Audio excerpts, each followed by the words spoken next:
I hope you enjoy this episode with my friend Ryan Holiday. Have you ever looked back at your life and wondered why? Do I keep doing this to myself?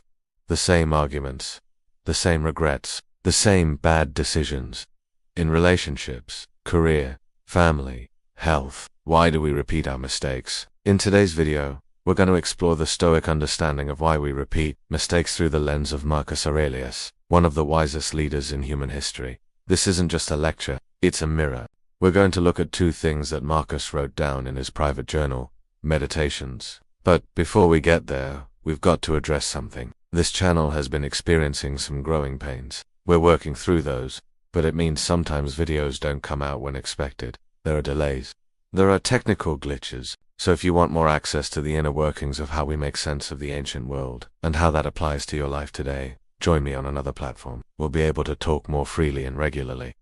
So follow that link below. And now let's get into this topic of repeating mistakes. First, let's understand the psychological roots of repeatedly making the same mistakes. We get stuck in behavioral loops. And according to behavioral psychology, our brains are hardwired to prefer familiarity, even if that familiarity is soft. Let me read you a few quotes that explain what I mean. Have you ever noticed that you always feel better after a good cry? When you eat junk food, you feel better during, but worse after. If you avoid something scary, you feel safer during, but more anxious after, more regretful. In other words, humans feel comfort in the known, whether it's a familiar place, song, activity, or type of person. We're biologically wired to prefer it. But here's the problem. It doesn't matter if it's good for us or bad. Because dopamine is released in anticipation of pleasure, you can binge watch pornography instead of spending time with your partner, eat pizza instead of vegetables, take drugs instead of exercising, drink instead of meditating,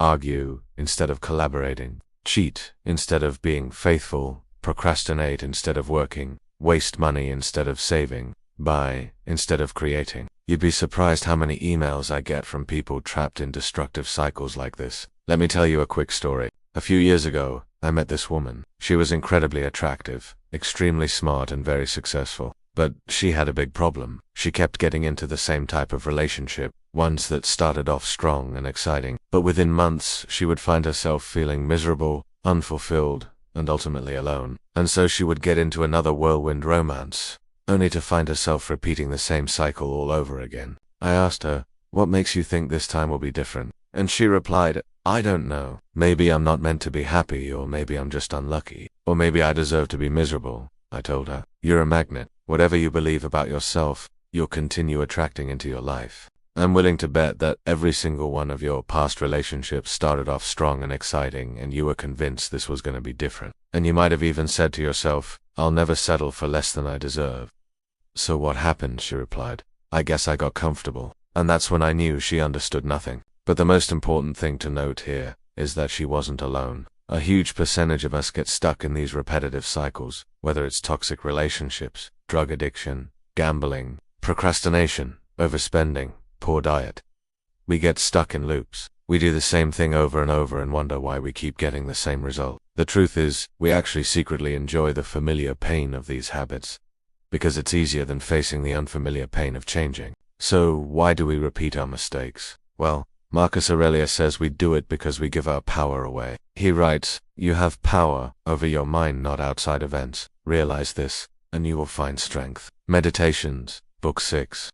Here's the key insight he learned about human nature. Most people live reactively, not reflectively. That's the key difference between the way Stoics operate and everyone else. We repeat mistakes because we never fully see them. We don't take the time to understand why we did what we did. Let's look at some of Marcus' foundational beliefs about human behavior and growth.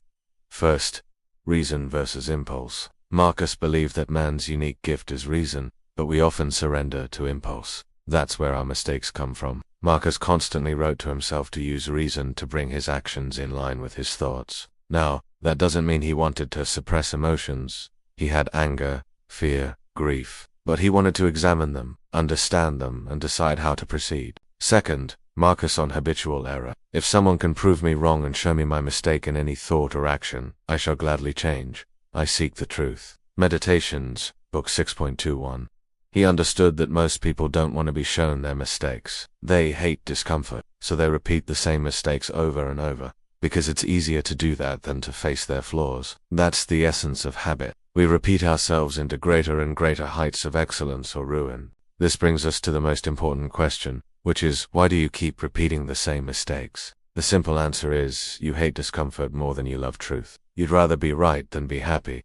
You'd rather be pure than be free. That's why you stay in dead-end relationships. That's why you stay at jobs you hate. That's why you keep chasing the same destructive habits. Marcus tells us that if you're ever going to grow, you must be capable of being wrong. That's what wisdom is, realizing you don't have all the answers. But here's the harsh reality, most people aren't willing to pay that price. They don't want to admit their mistakes. They don't want to be seen struggling. That's why they repeat their mistakes over and over and over again. Not because they're weak, but because they don't believe in their ability to change. The Stoics see mistakes as opportunities to practice virtue. It takes guts to admit we're wrong, to admit we made a mistake. That's an act of courage. The path to wisdom is paved with mistakes. Don't run from them, run towards them. Use them. Make fun of yourself. Make light of your mistakes. Be willing to show yourself struggling. That's where you'll find the greatest freedom. Marcus wrote, "The impediment to action advances action. What stands in the way becomes the way." Life gives us what we seek. Notice the parallel between obstacles and opportunities. The impediment to action advances action. What stands in the way becomes the way. Life gives us what we seek. Are you seeking challenges? Are you ready to use the obstacles that stand in your way? Are you willing to convert those impediments into motivation? Are you ready to convert those obstacles into opportunities? Marcus tells us that life gives us what we seek. So what are you seeking? Now, before we go, check out this episode on what Stoicism teaches about success and failure. I think you'll love it. See you next time.